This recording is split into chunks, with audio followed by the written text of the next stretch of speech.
La noche de su fiesta de compromiso está grabada en mi memoria como una cicatriz. No importa cuánto tiempo pase, cada detalle sigue nítido. Las luces cálidas del salón, el murmullo de los invitados, las risas demasiado altas y el sonido de las copas chocando como si el mundo estuviera celebrando algo hermoso, mientras mi dignidad era lentamente arrastrada por el suelo. El evento se celebraba en un hotel de lujo, uno de esos lugares donde hasta el aire parece más caro. Había centros de mesa con flores blancas, velas aromáticas y un arco de luces doradas en la entrada con un letrero gigante, compromiso de Valeria y Marcos. Ver sus nombres juntos, iluminados, fue como recibir una bofetada silenciosa. Valeria no solo era mi esposa. Aún lo era legalmente. Llevábamos años casados. Y, sin embargo, allí estaba, celebrando su nuevo comienzo con otro hombre mientras yo era el fantasma incómodo que algunos invitados miraban de reojo y otros fingían no ver. Yo no estaba en la lista oficial de invitados. Fue la madre de Valeria quien insistió en que sería elegante invitarme, para demostrar que habíamos terminado en buenos términos. Una mentira más para decorar la noche. Acepté venir por una razón muy específica, no por masoquismo. En el bolsillo interno de mi saco llevaba un sobre blanco, sellado, con el logo discreto de un laboratorio de genética. Cada vez que movía el brazo podía sentir la rigidez del papel contra mi pecho, recordándome que, por primera vez en mucho tiempo, no estaba allí para soportar la humillación, sino para observarla completarse antes de destruirla. Caminar entre la gente fue como cruzar un campo de cuchillos. Algunos me saludaron con una sonrisa tensa, otros me evitaron. Escuché fragmentos de conversación. Dicen que él no pudo darle hijos. Claro, por eso ella se merece empezar de cero. Pobre, pero bueno, la vida sigue. Nadie sabía la verdad. Nadie sabía que, antes de irse, Valeria me había culpado de todo. Durante años insistió en que no conseguíamos tener hijos porque algo en mí no funcionaba bien. Me arrastró por médicos, exámenes, análisis. Cada resultado normal mío era ignorado. Cada vez que el ginecólogo sugería que ella también debería hacerse estudios más profundos, Valeria se ponía a la defensiva, cambiaba de tema, culpaba al estrés, a mi trabajo, a la luna, a lo que fuera. La última discusión que tuvimos antes de que me dejara fue justamente por eso. No quiero más pruebas, me dijo gritando. No tiene sentido. Está claro que el problema eres tú. Recuerdo haberla mirado en silencio, sintiendo que algo se rompía por dentro. Los resultados dicen otra cosa, respondí. Ella rió sin humor. Los resultados no cambian la realidad. Yo sé lo que siento. Mi cuerpo sabe. Tú no puedes ser padre. Poco después de esa pelea, se mudó temporalmente a casa de su madre. Esa temporalidad se transformó en meses, y en Marcos. La primera vez que escuché su nombre fue por un comentario descuidado de una amiga en común. Es solo un compañero de trabajo, dijeron. Pero las fotos en redes sociales, los mensajes borrados, las apariciones repentinas de Valeria con ropa nueva y un brillo distinto en los ojos contaban otra historia. Y entonces vino la noticia que terminó de cerrar el círculo. Valeria estaba embarazada. La noticia llegó como un golpe sordo y definitivo. Valeria estaba embarazada. Confirmaba lo que ya sospechaba, y para colmo de ironías, ahora estaba comprometida con otro hombre. Aquella verdad selló para siempre el círculo de mentiras en el que estaba atrapada. Y aún así, cuando alguien preguntaba por qué nuestro matrimonio había terminado, ella respondía con un suspiro dramático. Él es estéril. No podía darme una familia. Yo no podía sacrificar mi sueño de ser madre. El rumor se expandió como veneno. En la familia, en la empresa, entre amigos. En poco tiempo, mi nombre se volvió sinónimo de fracaso masculino. Algunos hombres me miraban con pena, algunas mujeres, con una mezcla de lástima y desprecio. Yo, en silencio, decidí que, si no podía controlar lo que ella decía, al menos controlaría lo que haría con la verdad. Cuando supe del embarazo, no me enfurecí. No salí corriendo a gritarle a todo el mundo. Fui al laboratorio. No sé de dónde saqué fuerzas para hacerlo todo con tanta calma. Conseguí, a través de un contacto médico, una prueba de ADN prenatal no invasiva. Solo necesitábamos una muestra de sangre de ella. Y ella, confiando plenamente en la narrativa que había construido, no desconfió cuando su madre insistió en hacer exámenes de rutina para asegurarse de que todo estaba bien con el bebé. Unas semanas después, el resultado llegó. El médico me citó en su consultorio. Recuerdo el olor a desinfectante, la luz blanca, el reloj marcando cada segundo de mi vida desgraciada como si se burlara de mí. El doctor dejó el sobre la mesa y suspiró antes de hablar. Señor, el análisis es concluyente. Usted no es el padre biológico de ese niño. No reaccioné de inmediato. Sentí primero un vacío, como si alguien hubiera arrancado el piso bajo mis pies. Después, una calma extraña. No era sorpresa. Era confirmación. No era una sospecha. Era una verdad sólida, científica, innegable. Tomé el sobre con las manos temblorosas, lo abrí, leí las palabras que sellaban años de gaslighting, acusaciones y humillaciones.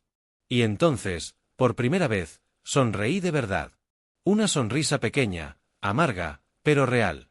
Porque esa hoja de papel significaba dos cosas: yo no era infértil. Ella era una mentirosa.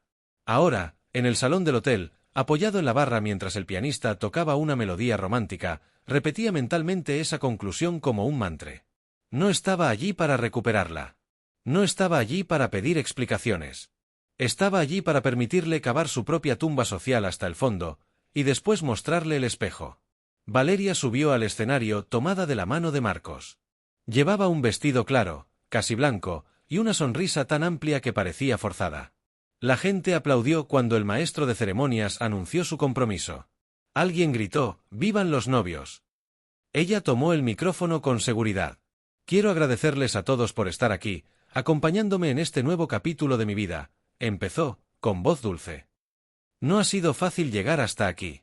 Hizo una pausa dramática, dejó que las miradas se posaran en mí, en el fondo de la sala.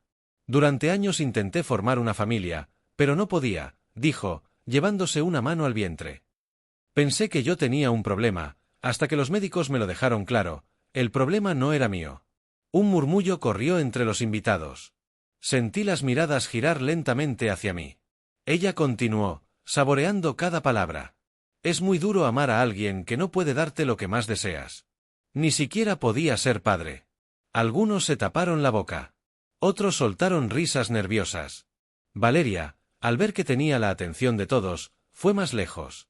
Pero la vida es sabia, añadió. Me dio una segunda oportunidad con un hombre que sí puede darme una familia de verdad.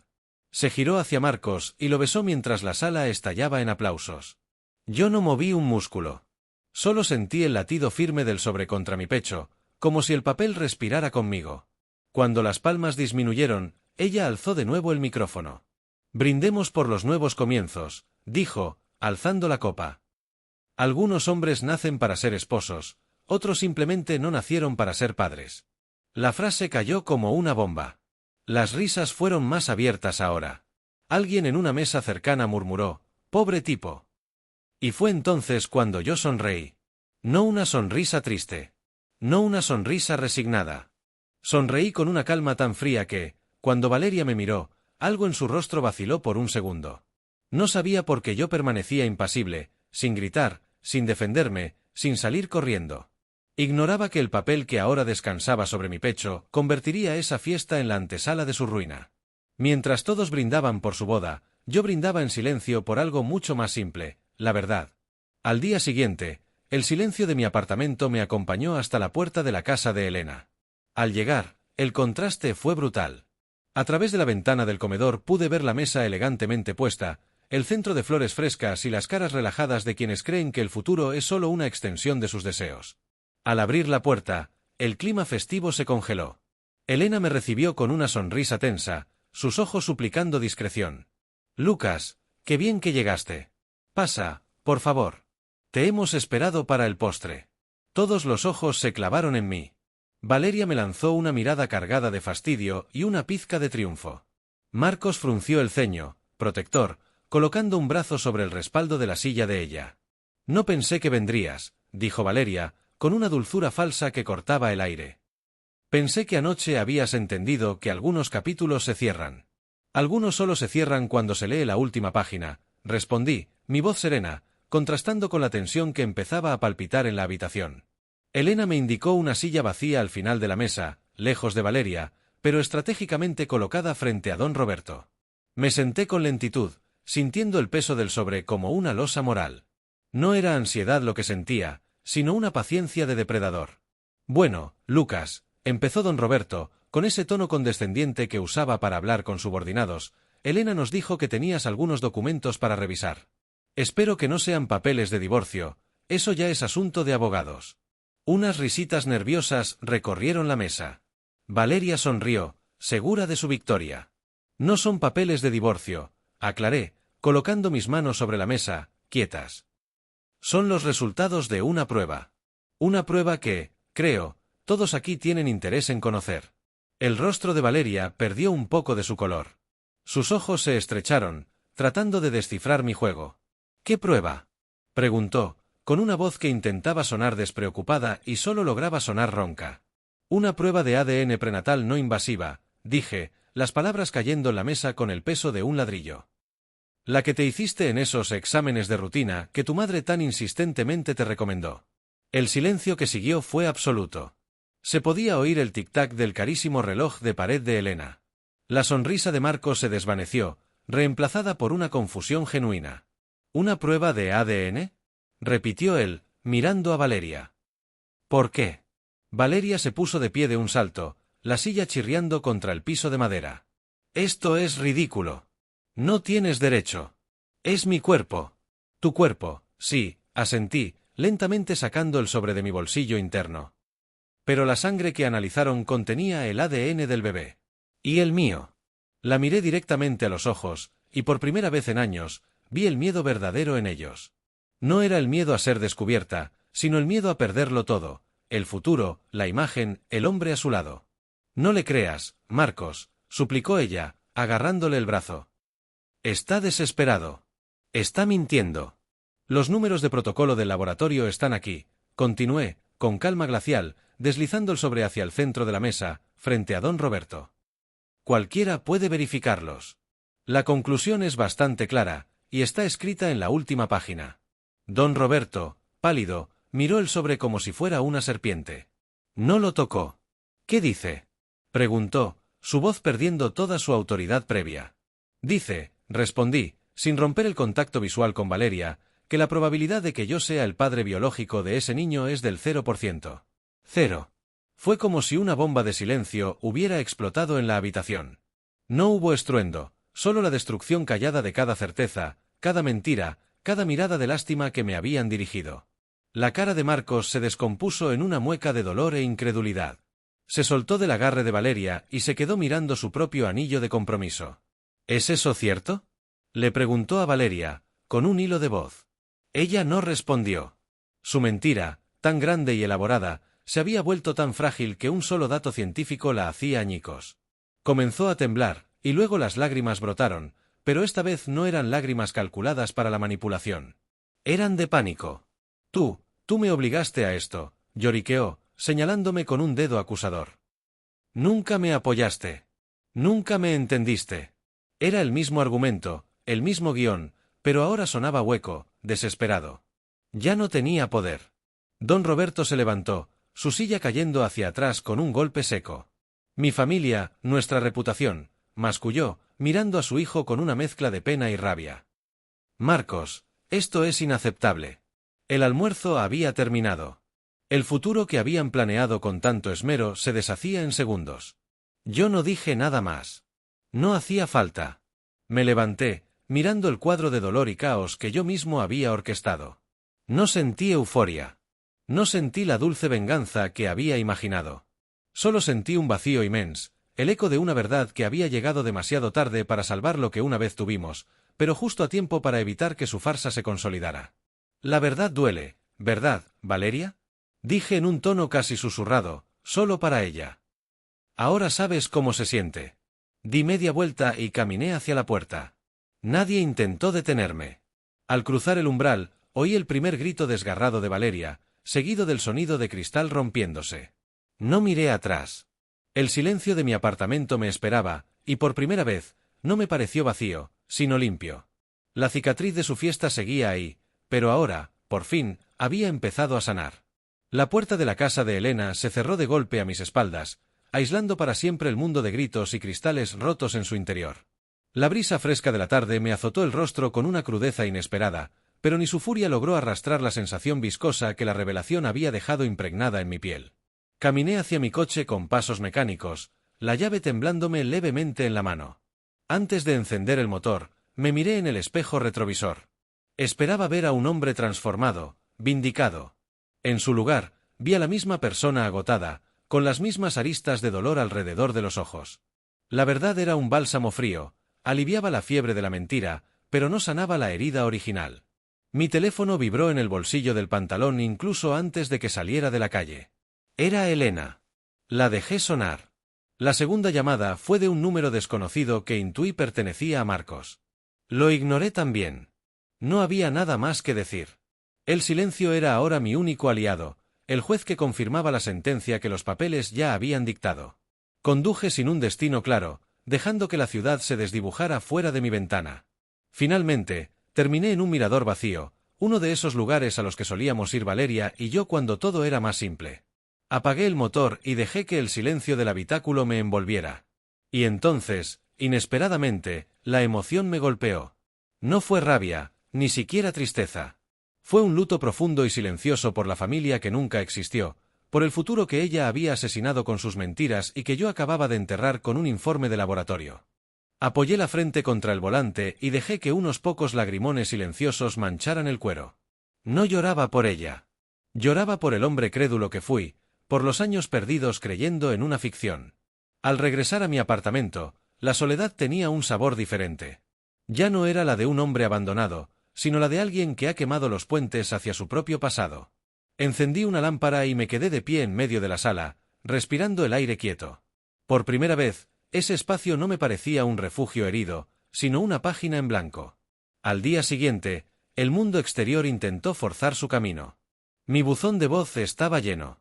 Mensajes de la madre de Valeria, suplicando, diciendo que la niña estaba destrozada y que debíamos hablar como adultos civilizados.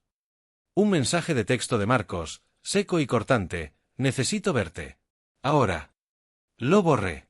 No eran mis problemas ya. Ellos eran los arquitectos de su propio infierno, yo ya había salido de allí.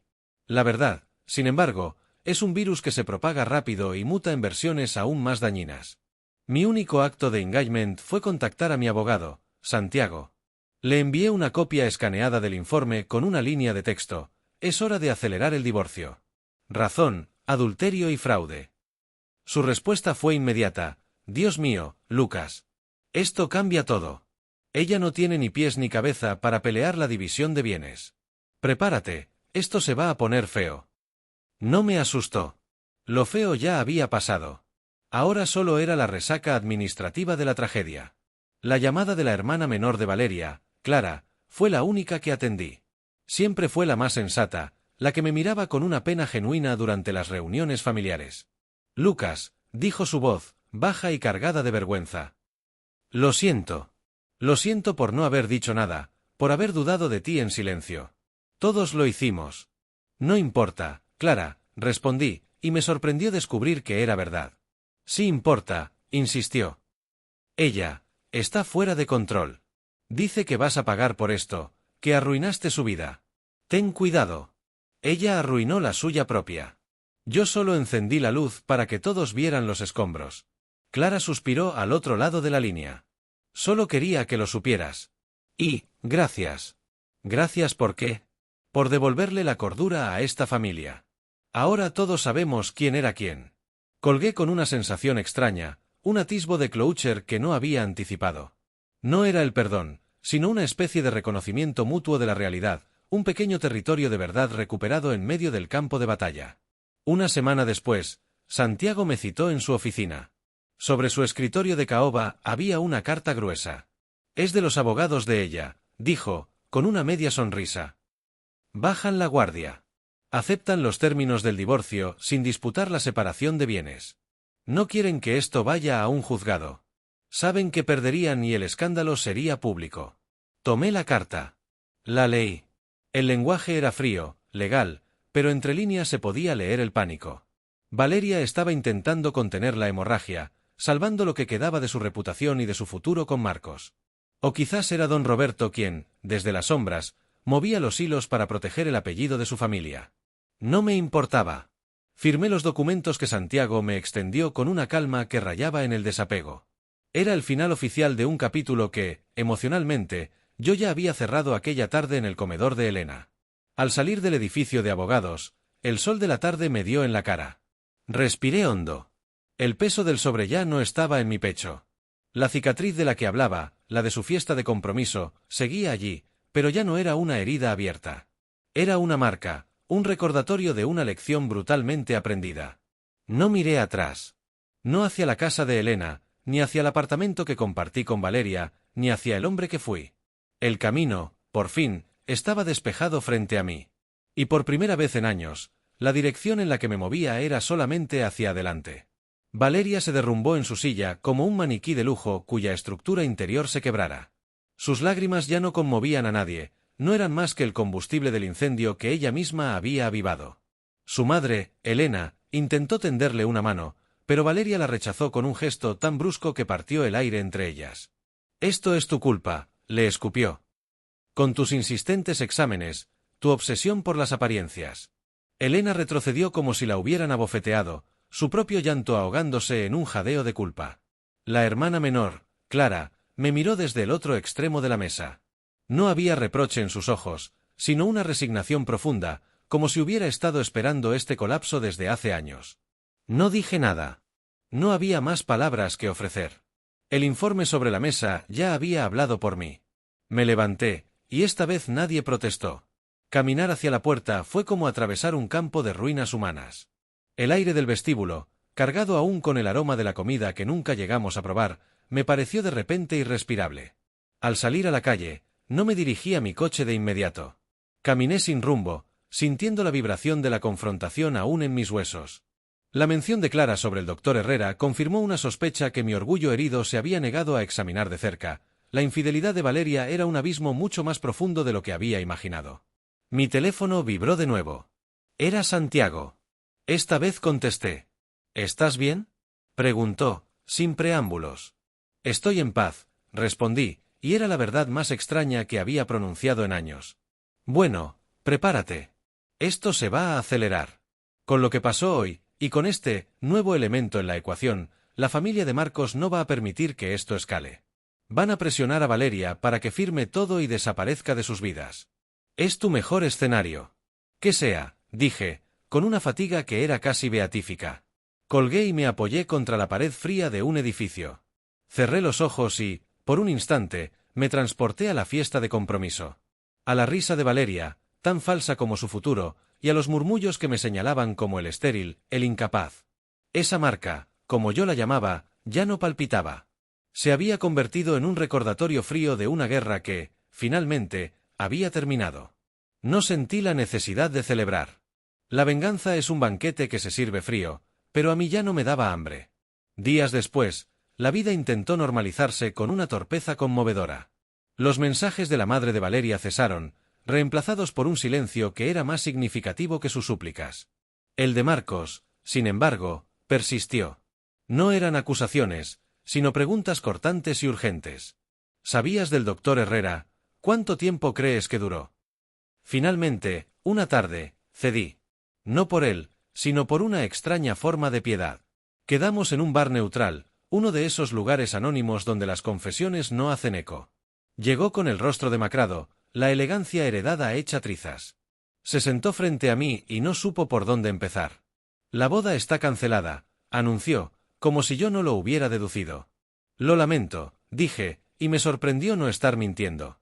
Lamentaba el dolor, no la cancelación. ¿Era él? ¿El doctor?, preguntó, clavando la mirada en su vaso de whisky. «No lo sé con certeza. Y, francamente, ya no es asunto mío». «¿O tuyo?» «Claro que es asunto mío», explotó, bajando la voz de inmediato. «Iba a ser mi esposa. Iba a criar a un hijo que no era de ninguno de los dos», terminé por él, suavemente. «Marcos, ella te mintió a ti tanto como a mí. Eres otra víctima en su obra de teatro. No dejes que esto te convierta en otro Lucas. Sal de ahí». Él me miró, y por primera vez vi algo más que rabia o confusión en sus ojos, un atisbo de comprensión. Compartíamos el mismo agravio, éramos fantasmas en el mismo espectáculo. «Mi padre», suspiró, «quiere que demande por daños. Dice que la humillación pública es un agravio. Haz lo que tengas que hacer. Pero no por tu padre. Hazlo por ti, si es que de verdad te sirve de algo». La conversación murió ahí. No había camaradería posible entre nosotros, solo un reconocimiento mutuo del desastre. Cuando se fue, supe que no volvería a verlo. Era el último hilo que se cortaba con ese capítulo de mi vida. Una semana más tarde, me enfrenté a un escenario que no había anticipado, el apartamento vacío que compartí con Valeria. Había ido, por fin, a recoger las últimas cajas de mis cosas. Santiago había gestionado todo, ella no estaría allí. Al abrir la puerta, el olor a polvo y abandono me golpeó. Pero no fue la nostalgia lo que me conmovió, sino la evidencia tangible de nuestra farsa. Los cuadros torcidos, los espacios vacíos en los estantes donde antes estaban mis libros, el sofá donde fingíamos ver películas los domingos. Caminé hasta el dormitorio. En la mesita de noche de ella, encontré un rastro que me heló la sangre, una tarjeta de visita. Dr. Álvaro Herrera. Ginecología y obstetricia. No era una prueba, pero era un símbolo demasiado elocuente, demasiado cruel. La tiré a la basura sin un segundo pensamiento. No sentí rabia. Solo una lástima profunda por la mujer que creía que podía construir una vida sobre una red de mentiras tan frágil. Al salir del edificio por última vez, con mis cajas en el maletero, recibí un correo de Santiago. El divorcio estaba oficialmente finalizado. Adjuntaba el documento escaneado con el sello del juzgado. No hubo ceremonia, ni última mirada. Solo un archivo PDF que certificaba el final de una era. Encendí el motor y puse la radio. Una canción que no reconocí llenó el habitáculo. No miré el edificio en el retrovisor. En lugar de eso, miré hacia adelante, hacia la autopista que se abría bajo un cielo despejado. La cicatriz seguía ahí, sí. Pero ya no me definía. Era solo una línea en el mapa de mi piel, una que señalaba un territorio que ya había aprendido a no volver a pisar.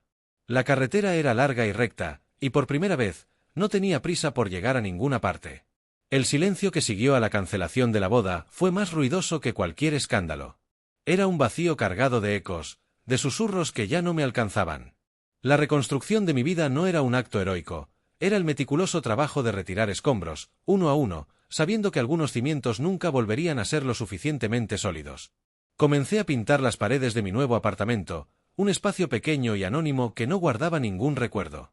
El olor a pintura fresca me parecía un perfume de pureza, borrando simbólicamente los vestigios del pasado. Fue en medio de este frágil remanso cuando mi teléfono volvió a vibrar con un número que no esperaba ver nunca más, el de Valeria. No era un mensaje, era una llamada. La dejé sonar, observando cómo el temblor recorría la mesa de madera. Finalmente, cesó, solo para reiniciar de inmediato, una insistencia desesperada que perforó mi burbuja de paz. No era la madre, ni la hermana, ni siquiera Marcos. Era ella. Al 15º tono, una sensación extraña, una mezcla de morbosa curiosidad y un deber final, me hizo deslizar el dedo sobre la pantalla. No dije hola. Solo el sonido de su respiración, entrecortada y húmeda, llenó la línea. «Tienes que venir», dijo, y su voz era un hilo roto, irreconocible. «Por favor. No hay nada que hablar, Valeria.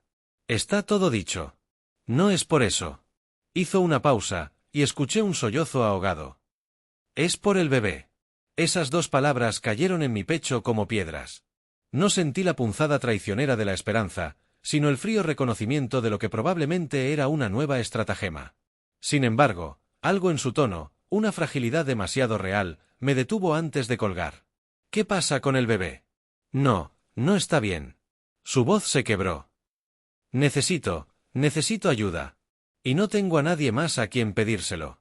Marcos me bloqueó. «Mi padre no quiere saber nada. Mi madre no puede mirarme». Una parte de mí, la que había sido su esposo, su protector, se estremeció ante la crudeza de su soledad. Pero la otra, la que llevaba la cicatriz fría, se mantuvo en guardia. «Llama a un médico, Valeria. O a tu amante. Yo ya no soy tu red de seguridad». Él desapareció. Gritó, y el sonido fue desgarrador. Álvaro, el doctor, todos. Se esfumaron. «Por favor, Lucas. No te pido que vuelvas. Te pido que me acompañes al hospital. Tengo miedo. Tengo miedo de ir sola». Había algo en su petición, tan específica y humilde, que desarmaba cualquier teoría de manipulación. No me pedía que la perdonara, ni que salvara su relación. Me pedía la compañía de un fantasma familiar en un momento de terror. Colgué, prometiéndome a mí mismo que no cedería. Pero la imagen de ella, sola y aterrorizada en medio del desastre que había creado, no me abandonó. Pasé la noche en vela, la pintura secándose en las paredes mientras yo luchaba contra un residuo de lealtad que se negaba a morir. A la mañana siguiente, sin haberlo decidido conscientemente, me encontré estacionando frente a la clínica que ella me había indicado en un mensaje de texto lacónico. No entré de inmediato. La observé desde lejos, sentada en una silla de la sala de espera, encogida, con un abrigo demasiado grande para su cuerpo. Parecía pequeña, insignificante. La mujer que había destrozado mi mundo con una sonrisa ahora era una sombra temblorosa. Cuando finalmente me acerqué, ella alzó la vista. Sus ojos estaban hinchados, vacíos de cualquier artificio. No había orgullo, ni rabia, ni cálculo. Solo un miedo puro y desnudo. Viniste, susurró, y fue un simple hecho, no un triunfo. Vine, confirmé, sin sentarme a su lado. ¿Qué dijo el médico? Ella miró sus manos, que retorcían una pañoleta. Amenaza de aborto. Las palabras salieron planas, sin vida. Dicen que es por el estrés. Por todo. Me tienen que hacer más pruebas. Asentí, sintiéndome como un actor en una obra cuyo guión no entendía. No la tocaba, no le ofrecía consuelo. Era un testigo, un acompañante profesional del derrumbe. Mientras esperábamos a que la llamaran, el silencio entre nosotros era denso, cargado con los escombros de nuestra vida junta. Nunca te pedí perdón, dijo de pronto, sin mirarme. Y no voy a hacerlo ahora. Sería un insulto. Pero, quiero que sepas que yo también me creí mi propia mentira durante un tiempo. Te convencí de que eras el problema, y me convencí a mí misma de que tenía derecho a buscarlo en otro lado. Hasta que ya no supe cuál era la verdad. La escuché, y por primera vez, no sentí la necesidad de replicar, de herir. Su confesión no era para mí, era para ella. Era el último acto de demolición de su propio personaje. El perdón no te lo daré, dije, y mi voz sonó tranquila, casi ajena. Pero dejaré de llevarte conmigo. Eso es lo único que te puedo ofrecer.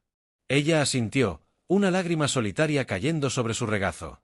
En ese momento, una enfermera pronunció su nombre. Valeria se puso de pie, tambaleante. Me miró una última vez, y en sus ojos no vi a la mujer que me había traicionado, sino a una extraña perdida en su propia tormenta. Gracias por venir, murmuró, y se dio la vuelta, caminando hacia el pasillo blanco y estéril. Yo me quedé allí, de pie, sintiendo que un peso del que no era consciente se evaporaba. No era el alivio del rencor satisfecho, sino la paz de una despedida definitiva. Al salir de la clínica, la luz del día me pareció más clara, el aire más ligero. La cicatriz, esa línea en el mapa de mi piel, ya no señalaba un territorio de dolor, sino una frontera que había sido cruzada para no volver. No miré atrás. El camino, por fin, era solo mío. El sonido del clic de la puerta no fue un eco, sino un sello. Un silencio definitivo que se instaló en el apartamento y, para mi sorpresa, también dentro de mí.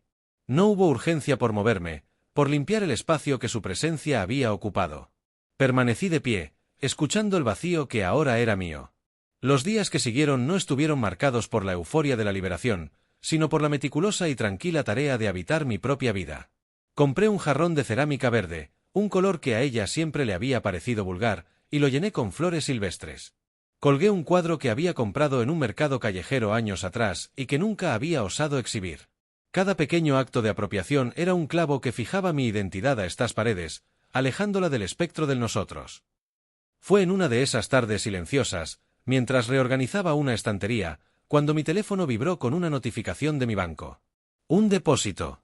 Una cantidad obscenamente grande. Adjunto, un escueto correo de Santiago, acuerdo de confidencialidad y no divulgación firmado por VM. La transferencia es la parte final. Considera el asunto oficialmente cerrado.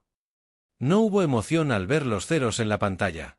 El dinero era ceniza de un incendio ya apagado, no calentaba, no iluminaba, solo era el recordatorio material de que todo había terminado.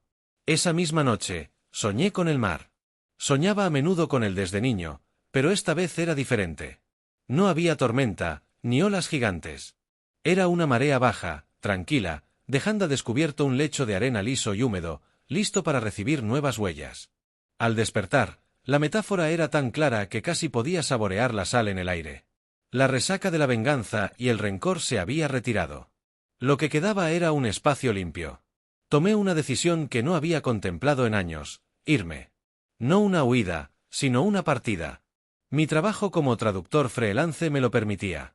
Podía llevar mi oficina a cualquier lugar con una conexión decente a Internet. La ciudad, con sus recuerdos incrustados en cada esquina, ya no era mi hogar, era un archivo de una vida que ya no me pertenecía. Alquilé una cabaña pequeña frente al mar, en un pueblo del norte donde el invierno aún agarraba con fuerza las rocas. La mudanza fue rápida, solo unas cajas con libros, mi computadora y la ropa necesaria. El día que partí, una llovizna fina cubría el parabrisas, lavando simbólicamente el polvo de la urbe de mi coche. No miré atrás. El camino serpenteante que ascendía hacia la costa era una línea que dibujaba mi futuro, curva a curva. La cabaña olía a madera de pino y sal. El sonido constante del mar, un rumor profundo y constante, se convirtió en el latido de mi nuevo mundo. Las mañanas comenzaban con el café amargo frente a la ventana, observando cómo la niebla se enredaba en los acantilados. Trabajaba traduciendo manuales técnicos y contratos legales, un trabajo cerebral y anodino que me anclaba en un presente sin dramas. La cicatriz de la que tanto hablaba ya no era una línea en mi piel, sino algo que se había integrado al paisaje, como una veta más en la madera de la mesa donde escribía. Una tarde, caminando por la playa desierta, encontré un trozo de vidrio de botella, pulido por el océano hasta quedar suave y opaco, sin aristas. Lo recogí y lo guardé en el bolsillo. No era un tesoro, sino un recordatorio de que hasta lo que está roto y afilado puede, con el tiempo y la paciencia, transformarse en algo distinto, en algo que ya no corta. Fue allí, en ese aislamiento voluntario, donde una memoria largamente enterrada emergió con una claridad desconcertante. Recordé a mi padre, un hombre silencioso que pasó su vida reparando relojes, diciéndome poco antes de morir: a veces, Lucas, hay que aceptar que algunas cosas no se pueden reparar, solo se pueden entender. Por fin comprendía que había estado buscando validación externa cuando mi valor residía en mí mismo. Esa revelación no fue un rayo luminoso, sino una marea que bajó y dejó al descubierto una verdad sólida y simple. Mi valor no residía en mi fertilidad, ni en mi capacidad para ser amado por Valeria, ni en mantener las apariencias. Residía en la quietud con la que podía observar el amanecer sobre el mar, en la precisión con la que traducía una cláusula compleja, en el simple acto de respirar aire puro sin el peso de un pasado que me reclamaba. Monos después, recibí un correo de un número desconocido. Era escueto, impersonal. Informaba del nacimiento de un niño. No había nombre de madre, ni foto, ni detalles. Solo la fecha, el peso y una frase: ambos están bien. No supe si lo envió ella, su madre, o algún asistente social. Lo leí una vez, guardé el correo en una carpeta archivada y cerré la laptop. Salí a la playa. La marea estaba alta y el viento soplaba con fuerza, limpiando cualquier último residuo de duda o curiosidad. No sentí nada. Ni rabia, ni alivio, ni conexión. Era una noticia sobre la vida de otra persona, en un mundo paralelo que ya no se cruzaba con el mío.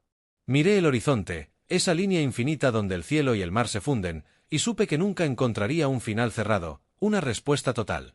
La vida no es un contrato que se negocia hasta la última cláusula. Es una traducción constante, imperfecta, de lo que nos sucede a un lenguaje que podamos llevar dentro. Y yo, por fin, estaba aprendiendo a vivir en mi propio idioma. El ruido del oleaje era el único sonido que necesitaba escuchar. El sonido del papel rompiéndose fue el último estertor de un fantasma. Lo que siguió no fue el silencio de antes, ese vacío recién estrenado, sino una quietud habitada. La terapia se convirtió en el espacio donde desentrañaba no solo el daño de Valeria, sino la arquitectura de mi propia complicidad. Aprendí a nombrar las grietas, la necesidad de aprobación que me había convertido en un convidado de piedra en mi propia vida, el miedo a la soledad que era más grande que el respeto por mí mismo. Fue en una de esas sesiones, mientras diseccionaba el origen de esa necesidad externalizada de valor, cuando una palabra resonó con una fuerza incómoda: paternidad. No la paternidad biológica fallida, ese hecho médico que Valeria había usado como arma, sino el concepto en sí, despojado de su carga de performance y expectativa social. ¿Lo deseaba yo, o solo deseaba cumplir con un guión que me habían asignado? La pregunta se instaló en mí, no con angustia, sino con una curiosidad clínica, como un traductor frente a un texto ambiguo que requiere una interpretación precisa. Esa curiosidad tomó forma inesperada unas semanas después, cuando recibí un correo de la agencia de traducción con la que colaboraba esporádicamente.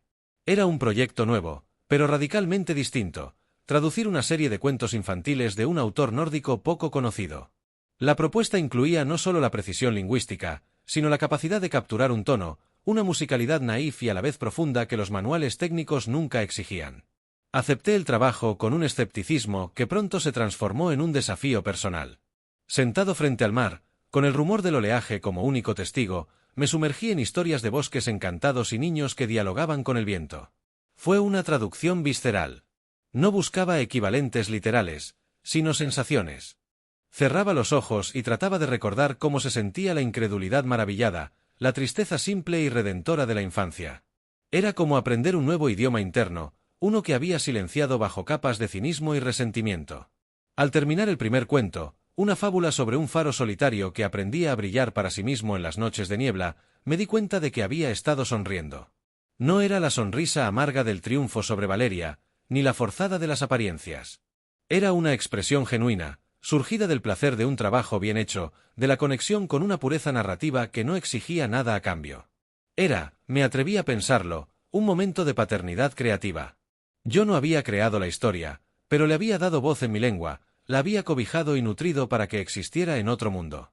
Era un acto de cuidado, no de posesión. Ese hallazgo me llevó a una decisión tan tranquila que casi pasó desapercibida: inscribirme como voluntario para leer cuentos en la pequeña biblioteca del pueblo. No lo hice por un impulso redentor, ni para demostrarle nada a nadie, ni siquiera a mí mismo. Lo hice porque, por primera vez en mi vida adulta, tenía algo que ofrecer que no estaba contaminado por la expectativa de un retorno. Tenía mi voz, mi paciencia y estas historias recién traducidas que anhelaban ser pronunciadas. La primera sesión fue un sábado por la mañana. El aire olía a libros viejos y a la leña de la estufa. Frente a mí, un puñado de niños se acomodó en cojines coloridos, sus ojos expectantes, libres de la lástima o la curiosidad malsana a la que me había acostumbrado en la ciudad. No eran una audiencia para mi drama, eran simplemente niños. Abrí el libro y comencé a leer. Mi voz, al principio, sonó ronca y demasiado formal. Pero a medida que las palabras del cuento, sobre un pájaro que olvidó su canción y tuvo que encontrarla en el susurro del bosque, fluían, algo en mí se ablandó. Dejé de ser Lucas, el marido traicionado, el hombre estéril, el vengador. Me convertí en un simple puente entre la historia y esos oídos ávidos. Un niño de unos 5 años, con el ceño fruncido en concentración, se acurrucó más cerca cuando describí la oscuridad del bosque. Una niña pequeña soltó una risa cristalina al imitar yo el graznido torpe del pájaro. Al terminar, no hubo un aplauso estruendoso, solo un silencio cargado de la magia recién vivida y luego el bullicio natural de quienes regresan a su mundo. La bibliotecaria, una mujer mayor de sonrisa cálida, se acercó. «Tiene usted un don para esto», dijo, y su elogio no tenía más intención que esa. «Las historias tienen el don», respondí, y al decirlo, supe que era verdad. Al salir de la biblioteca, la luz del invierno era baja y dorada. Caminé hacia la playa, no para huir de nada, sino para integrar la calma que había encontrado. El viento soplaba frío, pero ya no sentía ese frío interno que me acompañaba desde hacía años. Había dado algo sin que me costara, y en ese dar, una parte de mí que estaba agripada se había destapado. Miré el mar, ese mismo que en mis sueños ahora era una mansa marea baja, y pensé que la paz no era la ausencia de ruido, sino la presencia de una armonía interior. Valeria, el escándalo, el dinero, el bebé del que solo supe por un correo, todo eso pertenecía a otra galaxia narrativa. Mi historia, la que estaba escribiendo día a día en este rincón del mundo, ya no trataba sobre lo que me habían quitado, sino sobre lo que yo podía ofrecer desde un lugar auténtico. Y esa ofrenda, me di cuenta mientras el viento salado me limpiaba el rostro, no necesitaba de un legado de sangre para tener valor. Solo necesitaba ser verdadera. El tiempo con mi sobrino se convirtió en una lección continua, no sobre la paternidad, sino sobre la presencia. Aprendí a arrodillarme en la tierra para ayudar a construir una fortaleza de cojines, a negociar treguas por la última galleta, a escuchar con genuina curiosidad sus teorías sobre por qué el cielo es azul. No era un performance, un ensayo para un papel futuro. Era la simple y fatigosa alegría de estar con ellos, sin la sombra de un examen que debía aprobar. Una tarde, mi sobrina menor se durmió en mis brazos mientras leía un cuento sobre una ballena que cantaba para llamar a la luna. Su respiración, un susurro cálido y regular contra mi pecho, era un peso real, tangible, que no demandaba nada más que no moverme. No era el fantasma de un hijo que no tuve, era la certeza de un momento perfecto y efímero con la hija de otra persona. Y era suficiente. Con Elena, las cosas progresaban con una naturalidad que me resultaba novedosa. No había un guión que seguir, no había hitos que alcanzar para probar nuestra normalidad. Nuestras citas eran paseos por el muelle bajo la lluvia, cenas en mi cabaña donde el sonido del mar era nuestro invitado principal, y conversaciones que podían derivar de la filosofía estoica a la ridícula trama de una serie de televisión sin que ninguna de las dos cosas pareciera fuera de lugar. Una noche, mientras ayudaba a lavar los platos después de cenar, ella apoyó su hombro contra el mío. A veces me pregunto, dijo, su voz serena, si llegaste a esta calma porque superaste la tormenta, o si la tormenta te arrojó a esta orilla y no tuviste más remedio que quedarte. Dejé el plato que estaba enjuagando y miré por la ventana, hacia la oscuridad del mar. No lo sé, admití. Y creo que esa es la diferencia. Antes necesitaba saber el porqué de todo, necesitaba una narrativa que me eximiera de culpa o que me la confirmara. Ahora, la calma es un lugar, no una respuesta. Y se puede habitar sin saber cómo se llegó hasta aquí. Ella asintió, comprendiendo la distinción. No había presión en su curiosidad, solo un genuino interés por el mecanismo de mi paz. Era la primera persona que no quería rescatar al hombre herido que fui, sino que quería conocer al hombre que había emergido.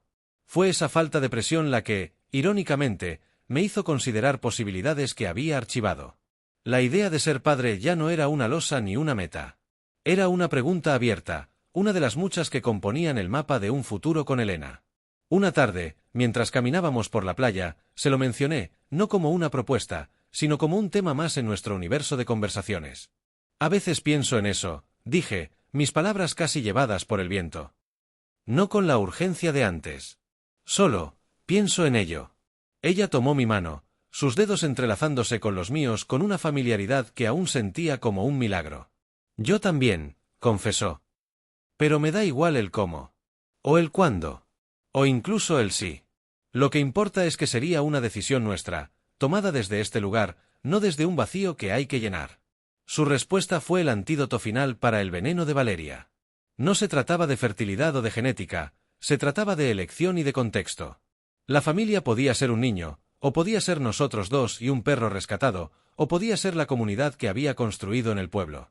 Era un organismo vivo, no un monumento estático a la normalidad. Semanas después, recibí un sobre grueso de la editorial para la que había traducido los cuentos nórdicos. Dentro había una carta de un editor senior y las primeras copias impresas del libro. Al abrirlo, el olor a tinta y papel nuevo me inundó. Allí estaban, mis palabras, las que había pulido con tanto esmero, fundidas con las ilustraciones acuareladas. En la página de créditos decía, traducción al español, Lucas Méndez. No fue un logro que resonara en los grandes círculos literarios, pero para mí fue más significativo que cualquier otro éxito pasado. Era la prueba tangible de que podía crear, nutrir y dar a luz algo al mundo. No de mi sangre, sino de mi tiempo, mi cuidado y mi habilidad. Era una paternidad literaria, silenciosa y eterna, que nadie podía cuestionar o arrebatar. Esa noche, con el libro sobre la mesa de centro y el sonido del mar de fondo, me senté con Elena en el sofá. No dijimos nada durante un largo rato. El silencio no era incómodo, sino pleno. Miré su perfil iluminado por la luz tenue de la lámpara, luego la portada del libro, y finalmente el mar negro beyond la ventana. No había fantasmas en esta habitación, ni ecos de conversaciones humillantes. Solo había realidad, simple, imperfecta y profundamente mía. La verdadera venganza, lo supe entonces, no era la indiferencia hacia Valeria, sino esta capacidad de construir una felicidad que era inmune a su memoria. Mi vida ya no era una reacción, era una creación continua. Y cada día, al elegir la calma, la compañía honesta y el trabajo significativo, estaba firmando la paz conmigo mismo en un tratado que, por fin, entendía palabra por palabra. El encuentro con Valeria en la clínica quedó grabado como una nota a pie de página en un libro que ya había terminado de leer. La compasión que sentí por su pérdida fue genuina, pero distante, como la que se siente por un personaje trágico en una novela ajena. Esa noche, en la cabaña, no sentí la necesidad de contarle a Elena sobre el encuentro de inmediato.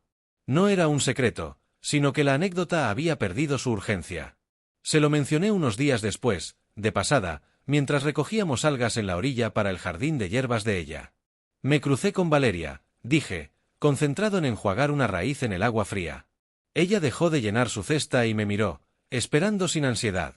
Perdió el embarazo, añadí, y al decirlo en voz alta, confirmé que la noticia no alteraba el terreno bajo mis pies.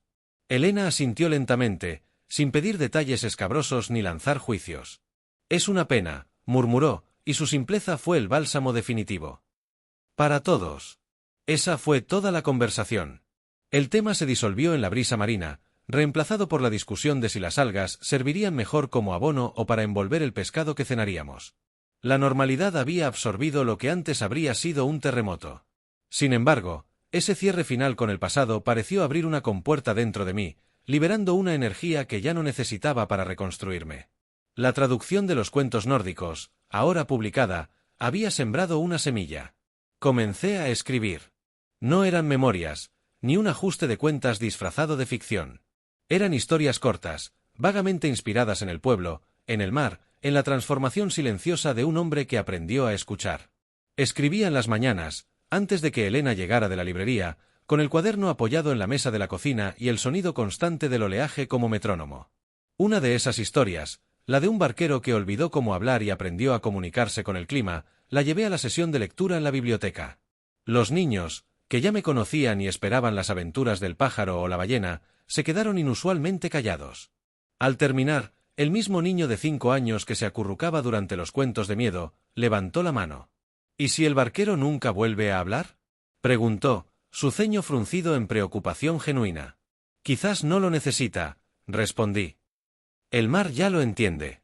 El niño asintió, satisfecho con una respuesta que no habría aceptado de un adulto en cualquier otro contexto. Esa aceptación, esa comprensión inmediata de la metáfora, me conmovió más que cualquier reseña literaria. Fue entonces cuando la bibliotecaria, Silvia, se acercó con una propuesta concreta. La biblioteca iba a iniciar un pequeño taller de escritura para adolescentes, un grupo difícil de retener en un pueblo donde la mayoría soñaba con escapar. Necesitan a alguien que no les dé lecciones, sino que les muestre que sus voces importan, dijo, mirándome con esa perspicacia que solo dan los años entre libros. Usted no les hablará como un profesor. Les hablará como el traductor que le dio voz a un pájaro mudo.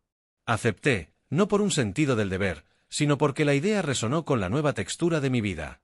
El taller comenzó la siguiente semana, en la misma sala donde leía a los más pequeños, pero con el aire cargado de una energía diferente, la de la adolescencia, desafiante y vulnerable.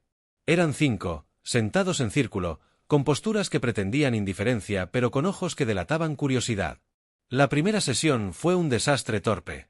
Les pedí que escribieran sobre un sonido que les trajera paz. Uno de ellos, un chico con la gorra hacia atrás, se rió. En este pueblo el único sonido es el aburrimiento, dijo, buscando la aprobación de sus compañeros. En lugar de contrariarlo, asentí. Escribe sobre eso, entonces. Sobre el sonido del aburrimiento. Descríbelo. ¿Es grave? ¿Agudo? ¿Tiene sabor? El chico me miró como si estuviera loco, pero bajó la mirada hacia su cuaderno y comenzó a garabatear. Al final de la hora, leyó unas líneas torpes pero sinceras sobre el zumbido plano de la tarde que sabe a sal y a tiempo desperdiciado. Los otros, uno a uno, compartieron sus propios sonidos, el chirrido de la bicicleta de un abuelo, el hervidero de la cafetera en la cocina, el suspiro del viento en los eucaliptos. Al salir, la chica más callada del grupo se detuvo en la puerta. Nunca había pensado que el sonido de la cafetera de mi casa pudiera ser importante, dijo, casi para sí misma. Esa frase, más que cualquier elogio, me confirmó que estaba en el lugar correcto. No estaba enseñando a escribir, estaba ayudándoles a escuchar la música de sus propias vidas. Esa noche, mientras Elena y yo cenábamos sopa de pescado, le conté sobre el taller, sobre la chica y la cafetera. Ella sonrió, una sonrisa que iluminaba toda la habitación. Estás construyendo un legado, Lucas, dijo. Uno hecho de voces, no de apellidos. La palabra legado ya no me producía escozor. Asentí, tomando su mano sobre la mesa. El miedo al vacío, a no dejar nada detrás, se había transmutado. Mi legado no sería una línea en un árbol genealógico, sino un eco en la memoria de esos niños y adolescentes, un puñado de palabras bien elegidas que, quizás, les ayudarían a navegar sus propias tormentas. Y eso, me di cuenta, era una forma de eternidad mucho más confiable. El tiempo con Elena adquirió la textura de lo permanente. No era una tregua, sino una paz armada conmigo mismo, cuyos términos renovábamos cada mañana al despertar y encontrar su rostro en la almohada contigua. El taller de escritura para adolescentes se consolidó, convirtiéndose en un espacio donde la gorra del chico desafiante ya no se colocaba como un yelmo, sino que reposaba sobre sus rodillas mientras leía en voz alta un relato sobre el sonido del motor de la lancha de su padre, un sonido que, según sus propias palabras, sabía a distancia y a promesas rotas. Yo ya no era el traductor, ni el marido engañado. Para ellos era simplemente Lucas, el tipo que les hacía creer que sus historias mínimas importaban. Fue en ese contexto de construcción silenciosa cuando recibí un correo electrónico. El asunto, sencillo y directo, hizo que el tiempo se condensara por un instante. Consulta de Marcos. No era la cuenta compartida con Valeria, sino su dirección personal. El cuerpo del mensaje era igual de sobrio, carente de la retórica envenenada a la que estaba acostumbrado. Le conté a Elena de inmediato. No por permiso, sino por costumbre, por la necesidad natural de compartir un peso inesperado. Ella leyó el mensaje en la pantalla de mi teléfono, su rostro impasible. ¿Qué sientes al leer esto?, preguntó, devolviéndome el aparato. Curiosidad, respondí, y al decirlo supe que era la verdad. Una curiosidad clínica. Como la que tendría un arqueólogo al encontrar un artefacto de una civilización que ya no existe. Acepté la cita. No en mi cabaña, ni en ningún lugar que fuera sagrado para mi nueva vida. Elegí una cafetería impersonal cerca del puerto, un lugar de paso donde el ruido de las gavotas y los turistas llenaría cualquier silencio incómodo. Marcos llegó puntual. Parecía más viejo, no en años, sino en carga. La seguridad arrogante que irradiaba en la fiesta de compromiso se había esfumado, reemplazada por una postura encogida, casi defensiva. Nos sentamos en una mesa exterior, con el viento salado jugando con las servilletas de papel. Gracias por venir, dijo, jugueteando con la taza de café sin llevársela a los labios. Dijiste que querías cerrar un círculo, recordé, manteniendo la voz neutra. Él asintió, mirando hacia el mar. Valeria y yo nos separamos, soltó, como si fuera una piedra que llevara meses cargando en el bolsillo. Hace unos meses. No dije nada. No era mi lugar llenar sus vacíos con condolencia o regodeo. Después de lo del embarazo, todo se vino abajo. No pudimos sobrevivir a la pérdida. O a la verdad, no lo sé, suspió, y por primera vez me miró directamente. Ella nunca superó que todo se derrumbara tan rápido. Esperaba una reacción, una pelea, algo. Pero tú solo te retiraste. Sus palabras no me provocaron triunfo, sino una lástima profunda y distante. Valeria había seguido siendo la prisionera de un guión que yo había dejado de representar hacía mucho tiempo.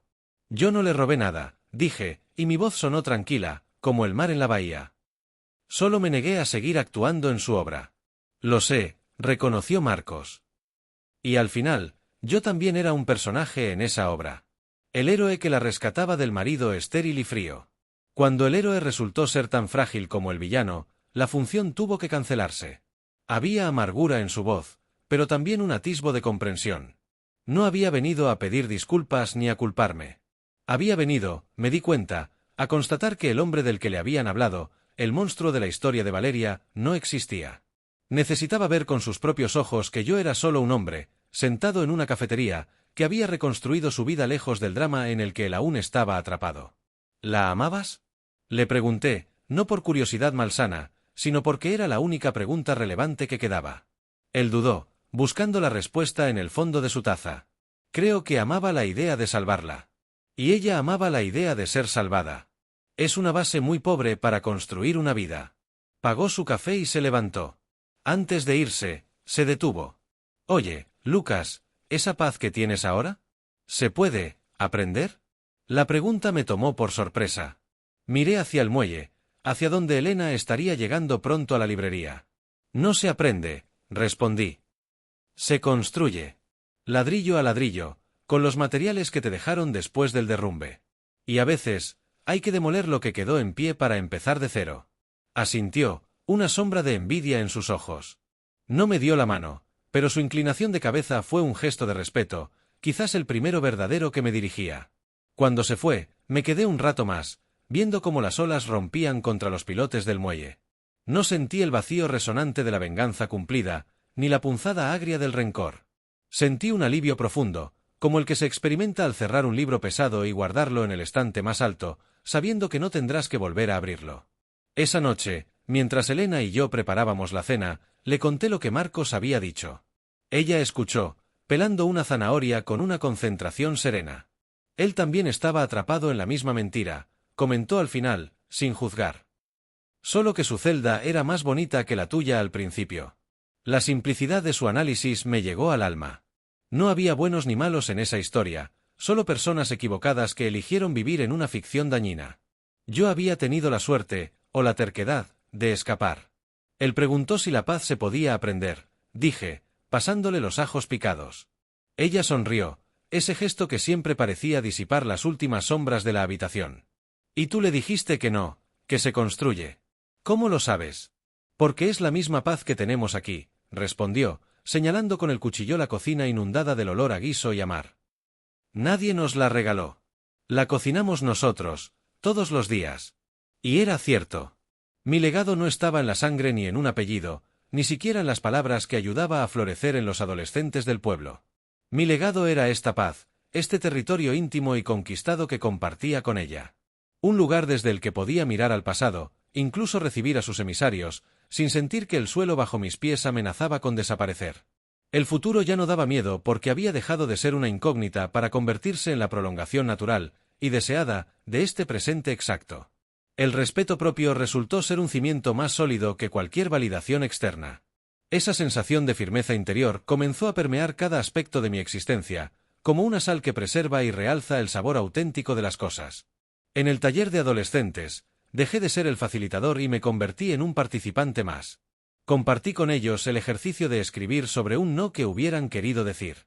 La gorra del chico desafiante, que ahora reposaba sobre sus rodillas, se alzó una pulgada cuando leyó su texto, un no rotundo a la expectativa de ser la roca emocional de su familia tras el abandono de su padre.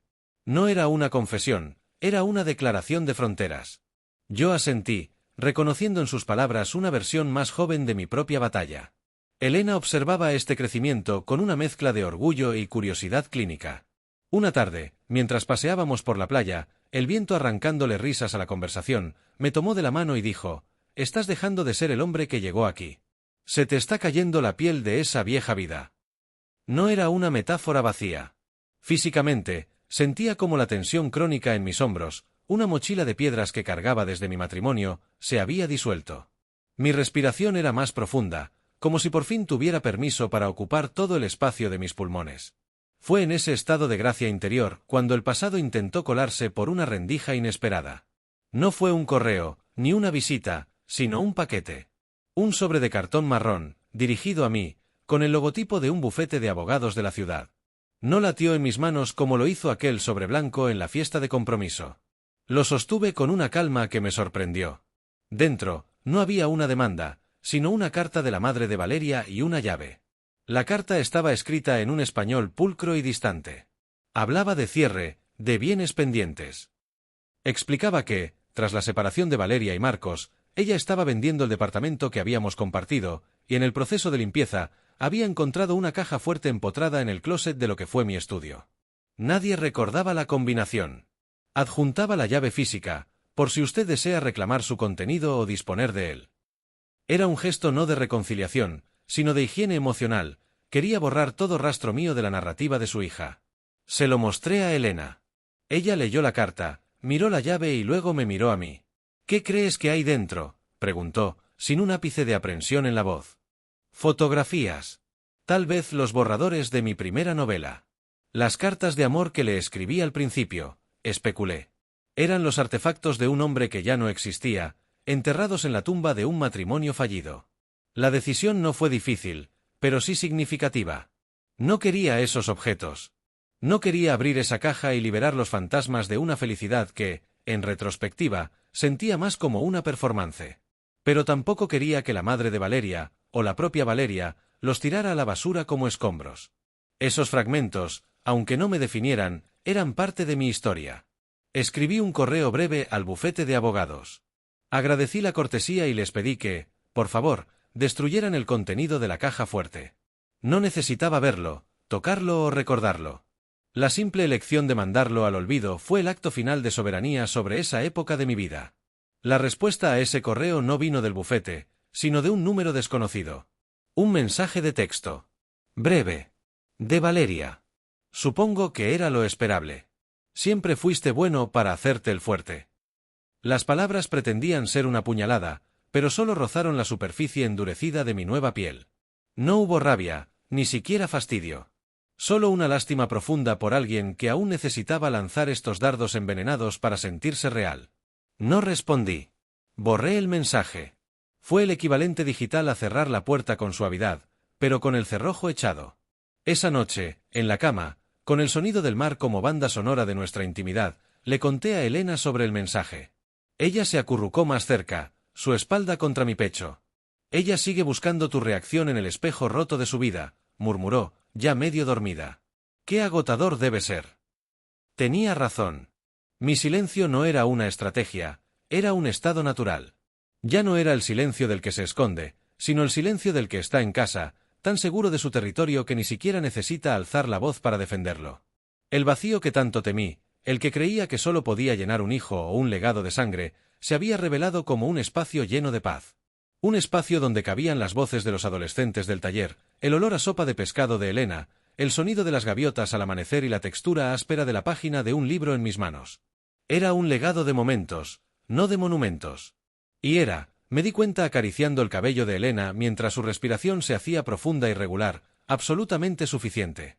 El mensaje de despedida de Valeria se desvaneció en mi teléfono como un suspiro final.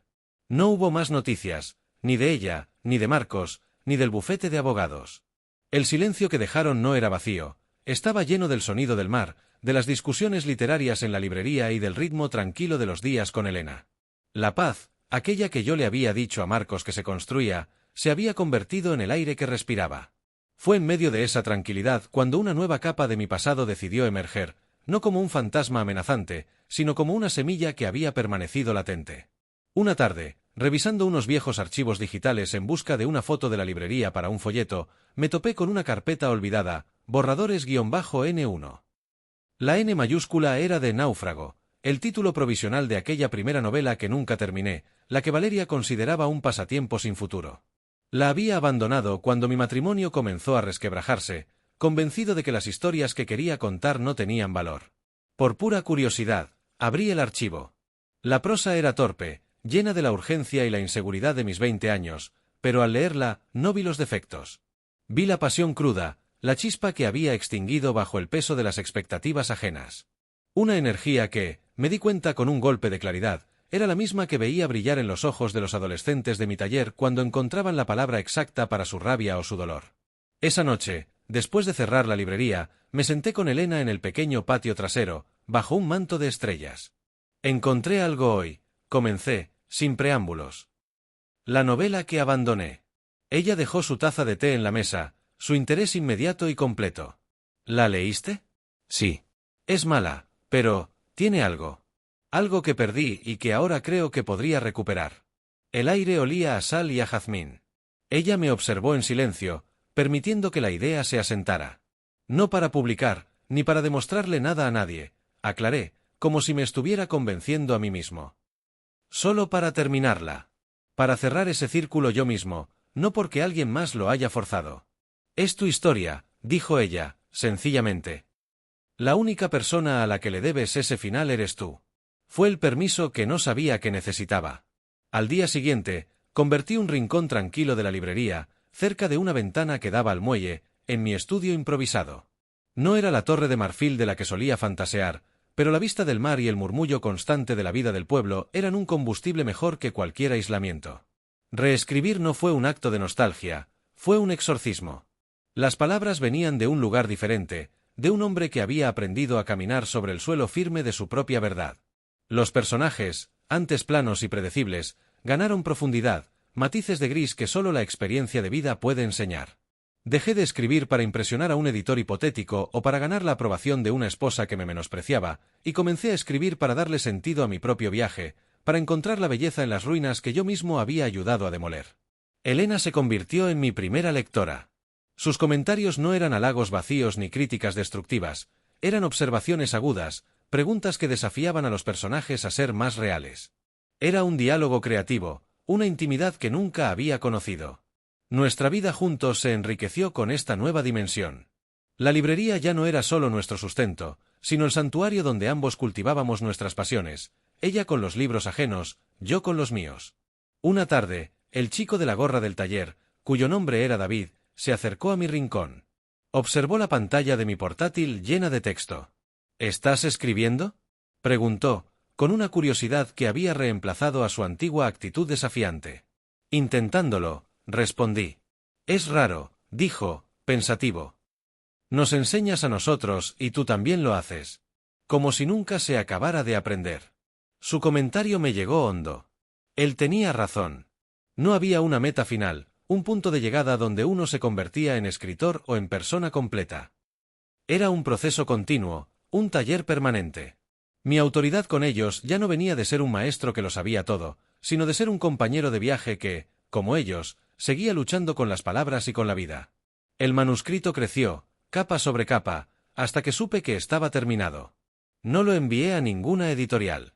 En su lugar, lo imprimí en la vieja impresora de la librería, lo encuaderné de manera rudimentaria y lo coloqué en un estante, entre otros libros de autores locales desconocidos.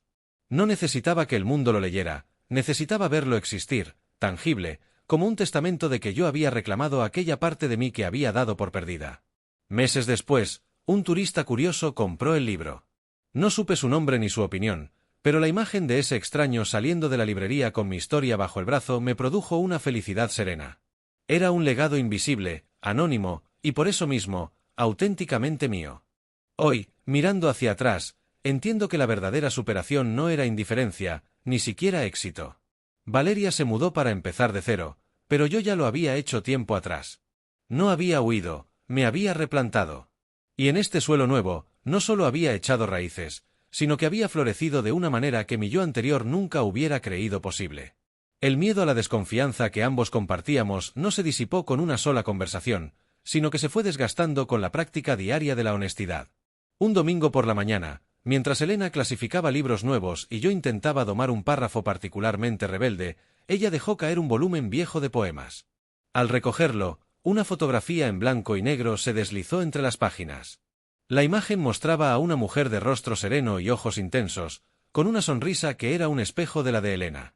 «Es mi abuela», dijo ella, tomando la foto con una mezcla de cariño y nostalgia. «La que me enseñó que los libros son refugios portátiles. Se fue de su pueblo con lo puesto y una maleta llena de novelas». La observé mientras hablaba, notando cómo su voz se teñía de una admiración profunda. Era la primera vez que me hablaba de su familia con ese nivel de detalle. No era una historia trágica, sino una de resistencia silenciosa. Me contó cómo su abuela había trabajado como encuadernadora, cómo había salvado ejemplares destinados al olvido y cómo había sembrado en Elena la semilla de esta librería. No había victimismo en el relato, solo orgullo por el legado de una fortaleza tranquila. Escucharla fue como recibir una llave. Comprendí que su capacidad para darme espacio sin abandonarme, para confrontar la realidad sin dramatismo, no era solo un rasgo de su carácter, sino una herencia. Esa historia era el contexto que faltaba para el cuadro completo de la mujer que amaba. No le dije gracias por confiar en mí, porque las palabras hubieran sido insuficientes y hasta un poco torpes. En su lugar, busqué entre mis cosas y le mostré la única foto que guardaba de mi propio abuelo, un hombre de manos callosas que, según me contaban, podía arreglar cualquier cosa con un poco de alambre y paciencia. Fue un intercambio de piezas íntimas de nuestro rompecabezas, un acto de confianza que fue más allá de las palabras. Fue entonces cuando la metáfora del ADN, que había mutado de arma a herramienta de conciencia, dio un nuevo giro. Dejó de ser solo una lente para examinar el presente y se convirtió en un prisma a través del cual empecé a observar mi propio linaje, no el sanguíneo, sino el emocional. Me pregunté qué patrones había heredado yo. No de mis padres, a quienes recordaba con un cariño difuso, sino de las narrativas que había internalizado, la necesidad de una validación externa, la creencia de que el amor debía ganarse con sacrificio y silencio, el miedo a ocupar demasiado espacio. Reconocer esos patrones fue como encontrar el manual de usuario de mis propias fallas. Ya no me sentía un simple producto de las circunstancias, sino el último eslabón de una cadena de decisiones y creencias que podía, por primera vez, observar y elegir si continuar o no. El informe del laboratorio había sido el primer dato duro e inapelable. Este nuevo entendimiento era la cartografía blanda y compleja de mi alma. Una noche, durante la cena, le conté a Elena sobre esta reflexión. «Es curioso», dije, jugando con el tenedor. «Pasé años obsesionado con una herencia biológica que resultó ser una ficción. Y todo este tiempo, cargaba con otra herencia, una de silencios y concesiones, que era profundamente real». Ella me miró, comprensiva. «Las herencias más pesadas no suelen venir en los genes», comentó. «Vienen en las expectativas. Lo hermoso es que se pueden devolver. O reescribir. Reescribir». Esa palabra resonó con la fuerza de una verdad fundamental. Mi novela había sido el primer borrador de esa reescritura. Mi vida con Elena era la segunda. Y ahora, entendía que el proceso no tenía fin. Cada día era una oportunidad para desafiar un viejo patrón, para elegir una respuesta nueva ante un estímulo antiguo. Esta conciencia se filtró incluso en el taller literario. David, el chico de la gorra, ahora siempre con la cabeza descubierta, escribió un relato sobre su padre, un hombre que repetía los mismos errores una y otra vez, como si estuviera atrapado en un circuito cerrado. Al discutirlo con el grupo, me oí decir, a veces, el personaje no necesita un golpe de suerte. Necesita darse cuenta de que tiene las herramientas para salir del circuito. El conflicto no está fuera, está en su incapacidad para reconocer que puede tomar un camino diferente. Las palabras salían de mi boca con una autoridad que no era académica, sino vivida. David me miró, y en sus ojos hubo un destello de reconocimiento, como si mis palabras hubieran dado en el blanco de algo que él también estaba empezando a vislumbrar en su propia vida. La paz que había encontrado ya no era un estado estático, un puerto al que había llegado. Era una paz en movimiento, como la corriente marina que cambia la forma de la costa con su persistencia suave pero constante. Ya no me definía por la herida que Valeria me había infligido, ni siquiera por la superación de esa herida. Me definía por el arte consciente y diario de la reconstrucción. Y en ese arte, cada elección honesta, cada patrón roto, cada momento de conexión verdadera con Elena, era una pequeña victoria sobre los fantasmas del hombre que fui. Ese hombre, el de la fiesta de compromiso, se sentía ahora como un personaje de una novela ajena, uno cuyo final triste yo había tenido la suerte de poder reescribir. La decisión de no ver el vídeo se asentó en mí no como un acto de evasión, sino como una afirmación de soberanía. Era la prueba final de que el hombre que había sido, aquel que se habría obsesionado con cada píxel de esa humillación, ya no existía. El silencio de esa noche no era la ausencia de algo, sino la presencia de todo lo que había construido. Al despertar, la luz de la mañana se colaba por la ventana del dormitorio iluminando el polvo danzante, y en lugar de la habitual pesadez del pasado, sentí una ligereza casi física, como si me hubieran quitado un lastre del pecho. Esa misma semana, David, el chico del taller, llegó a la librería con una expresión que no lograba descifrar. No era la curiosidad de siempre, ni la timidez que a veces lo embargaba. Era algo más solemne. «Tengo que enseñarte algo», dijo, sacando una libreta arrugada de su mochila. «Es el relato que escribí después de lo que hablamos del circuito cerrado. Ya no es sobre mi padre. Es sobre mí». Me pasó las hojas llenas de una letra apretada y nerviosa. El título era sencillo, Las herramientas. Comencé a leer mientras él observaba, inmóvil, conteniendo la respiración. La historia narraba la lucha de un adolescente por no repetir la ira de su progenitor, un hombre que resolvía todo con puños y portazos. El protagonista, en un clímax de rabia contenida, se encontraba frente a un espejo y, en lugar de romperlo, empezaba a limpiar meticulosamente sus manchas, viendo cómo su propio reflejo se aclaraba bajo el trapo. Era una metáfora poderosa y cruda, y estaba escrita con una honestidad que me estremeció. «Es bueno, David». «Muy bueno», dije, y vi cómo sus hombros se relajaban, liberados de una tensión que no había notado hasta entonces. «Es más que un relato. Es un acto de liberación». «Fue lo que usted dijo», musitó, evitando mi mirada. «Sobre que el conflicto no está fuera». Lo pensé mucho. Y escribirlo, duele, pero duele de una manera que alivia después. Esa tarde, mientras organizaba unos estantes, reflexioné sobre el círculo que se cerraba. Yo había usado la escritura para reescribirme, y ahora, sin pretenderlo, había pasado esa herramienta a David. No era un maestro que impartía lecciones, sino un eslabón en una cadena de sanación. Mi herida, transformada en comprensión, ahora ayudaba a sanar la herida de otro. Era un legado más tangible y valioso que cualquier novela publicada. Días después, Elena y yo fuimos a cenar a un pequeño restaurante junto al muelle, un lugar alejado de las zonas turísticas. La brisa salada mecía las bombillas colgantes y el murmullo de las conversaciones se mezclaba con el sonido del agua. En un momento de calma, entre plato y plato, ella apoyó la barbilla en sus manos entrelazadas y me miró con esa intensidad serena que siempre lograba verme más allá de mis palabras. «He estado pensando», comenzó. «En la librería, en el taller, en todo esto que hemos construido. Es sólido, es real. Y creo que es momento de construir algo más». Mi corazón dio un vuelco, una reacción antigua de expectativa y miedo que inmediatamente fue calmada por la tranquilidad de su sonrisa. «No es lo que estás pensando», aclaró, leyéndome con una precisión que ya no me sorprendía. «O tal vez sí, Pero de otra manera. Quiero proponerte que convirtamos el taller literario en algo formal. Un espacio comunitario, con su propia identidad. Podríamos alquilar el local de al lado, que está vacío, derribar la pared y crear un lugar solo para eso. Un taller permanente, no solo para adolescentes, sino para cualquiera que necesite encontrar su voz. La idea flotó entre nosotros, cargada de un futuro tangible. No era una propuesta impulsiva, se notaba que lo había meditado, sopesado. Y en su mirada no había solo un plan de negocio, sino una profunda fe en el proyecto y en nosotros. Sería nuestro legado, dijo, y la palabra nuestro resonó con una fuerza que me envolvió. No el tuyo o el mío. Nuestro. Asentí, sin necesidad de palabras grandilocuentes. Él sí estaba en mi mano que buscó la suya sobre la mesa, en la certeza de que ese nuevo paso no era una huida ni una respuesta al pasado, sino la expansión natural de lo que ya éramos. La librería ya no era solo un refugio, sino un centro de gravedad. Y expandirla significaba echar raíces más profundas en ese suelo que habíamos elegido. La noticia del embarazo de Valeria me llegó a través de un comentario casual de un conocido, uno de esos que aún flotaban en los restos de mi vida anterior. La voz al teléfono era cautelosa, esperando quizás una reacción, un desahogo de amargura. Pero lo único que surgió en mí fue una curiosidad distante, casi antropológica. La imagen de Valeria, con un hijo de Marcos, no despertó ni rencor ni nostalgia. Era como ver la fotografía de una persona a la que había conocido en otra vida, en un país lejano. La noticia, que en otro tiempo habría sido un golpe brutal, ahora solo era un dato.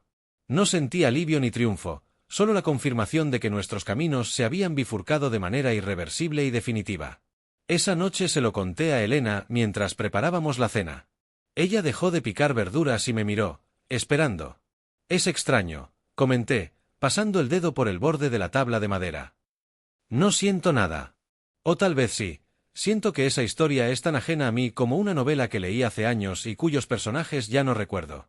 Es porque ya no es tu historia, dijo ella, sencillamente.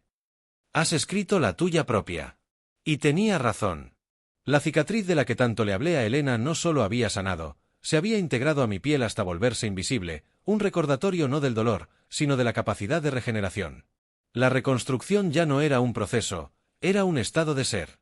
Y en ese estado, cada nuevo día, cada nueva idea, cada gesto de amor con Elena, no era un ladrillo para construir algo, sino la celebración de lo que ya estaba construido. El futuro ya no era una incógnita que temer, sino el espacio en blanco de una página que estábamos escribiendo juntos, palabra por palabra, con la tranquila confianza de quienes saben que la única historia que vale la pena contar es la que se vive en presente. La expansión del taller literario se convirtió en un torrente de energía que inundó cada rincón de nuestra vida.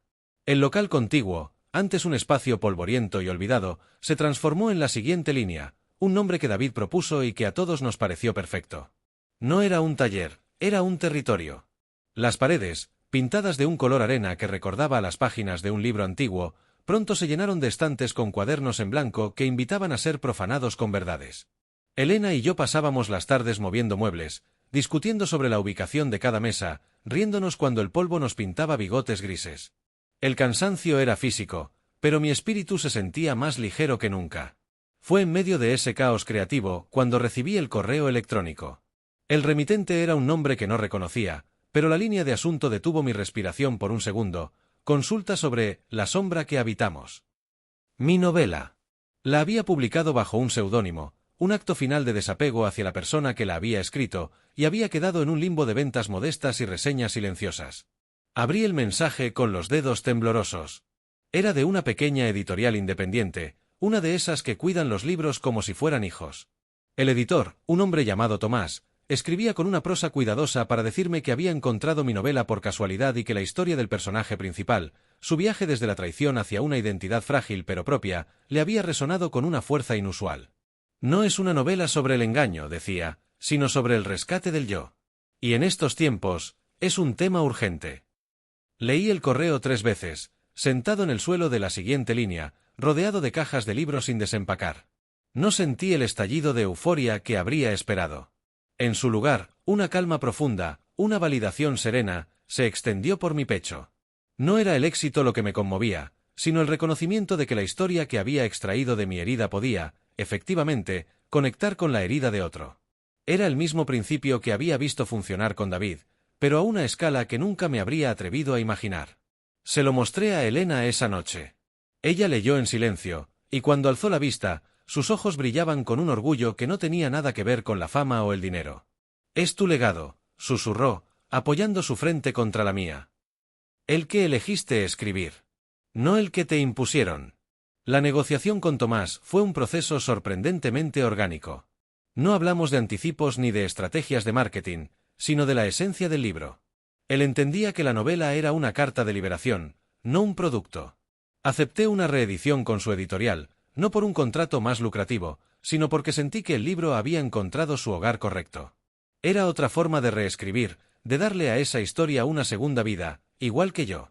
Mientras la siguiente línea tomaba forma, me di cuenta de que mi relación con la escritura había mutado de nuevo. Ya no era un arma, ni un diario de terapia, ni siquiera un artefacto artístico. Se había convertido en un puente.